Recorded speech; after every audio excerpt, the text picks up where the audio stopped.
Ngomongin filsafat, pasti semuanya sudah punya gambaran tersendiri soal filsafat. Tapi kami di sini tidak ingin membahas masalah filsafat secara detail. Kami ingin memakai sedikit referensi yang telah kami ketahui dari filsafat untuk membantu kami dalam pembuatan konten ini. Seperti apa kontennya? Mari simak pembahasan kami.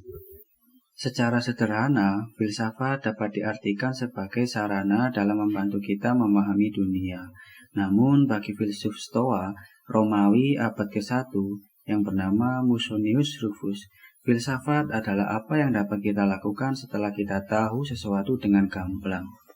Seringkali kita menghabiskan waktu dengan memperdebatkan bagaimana aspek teknis filsafat tersebut. Namun tidak demikian dengan kaum Stoa di era kekaisaran Romawi.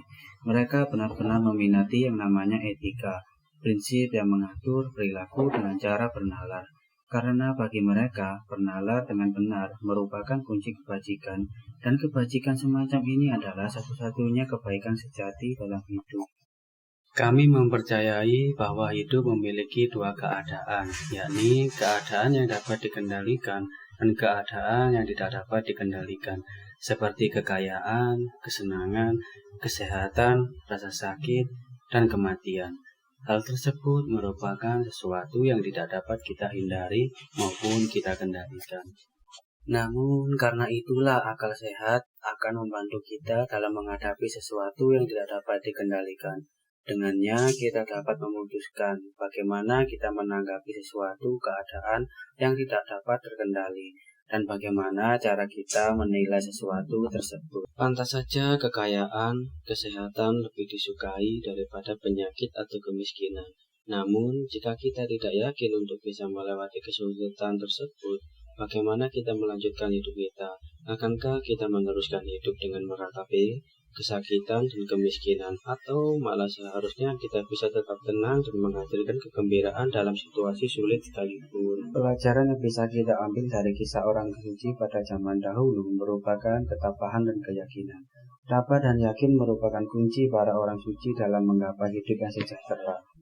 Ada beberapa kisah orang suci dengan segala macam kondisinya, namun orang suci tersebut mampu bertahan atas kesulitan yang dia alami, dan akhirnya namanya menjadi besar, juga dikenang, bahkan sampai di era sekarang. Sampai sekarang kita bisa melihat tujuan dari ketabahan dan keyakinan tersebut merupakan kebajikan. Tapi apa itu kebajikan?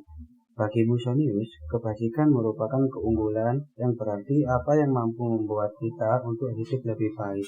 Ini bukan soal kualitas, namun soal kuantitas. Bagaimana kita memberikan kontribusi atas hidup kita dengan sesuatu yang kita punya saat ini. Bagi Musonius, kebajikan berarti mempunyai aspek berikut. Pertama, cinta kebenaran. Ini berarti kita harus siap dianggap gila atau bahkan umpatan lain hanya karena kita menjalankan kebenaran. Seperti contoh, Mbah Sadiman dari Gunung Lawu yang menanam pohon di bukit yang gersang sempat dicap gila oleh penduduk sekitar karena tindakan. Memang kebenaran merupakan sesuatu yang akan ditentang orang banyak, bukan karena kebenaran itu sendiri, melainkan karena di zaman sekarang jumlah yang salah lebih banyak ketimbang yang benar. Untuk itu luar biasa berat jalan ini ditempuh. Meskipun begitu bukan berarti tidak mungkin.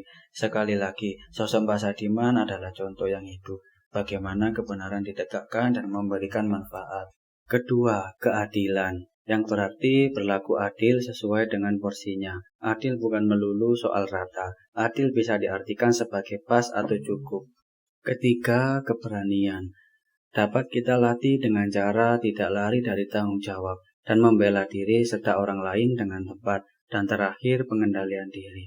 Merupakan bagaimana cara kita menguasai keinginan kita dan kemampuan kita untuk hidup moderat, yang artinya kita tidak mudah disetir oleh zaman. Kita memiliki kebajikan tersendiri tanpa harus mengikuti jalan orang lain yang belum tentu cocok untuk kita.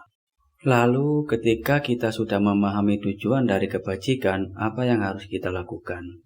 Ya, tentu saja kita harus melakukan kebajikan tersebut.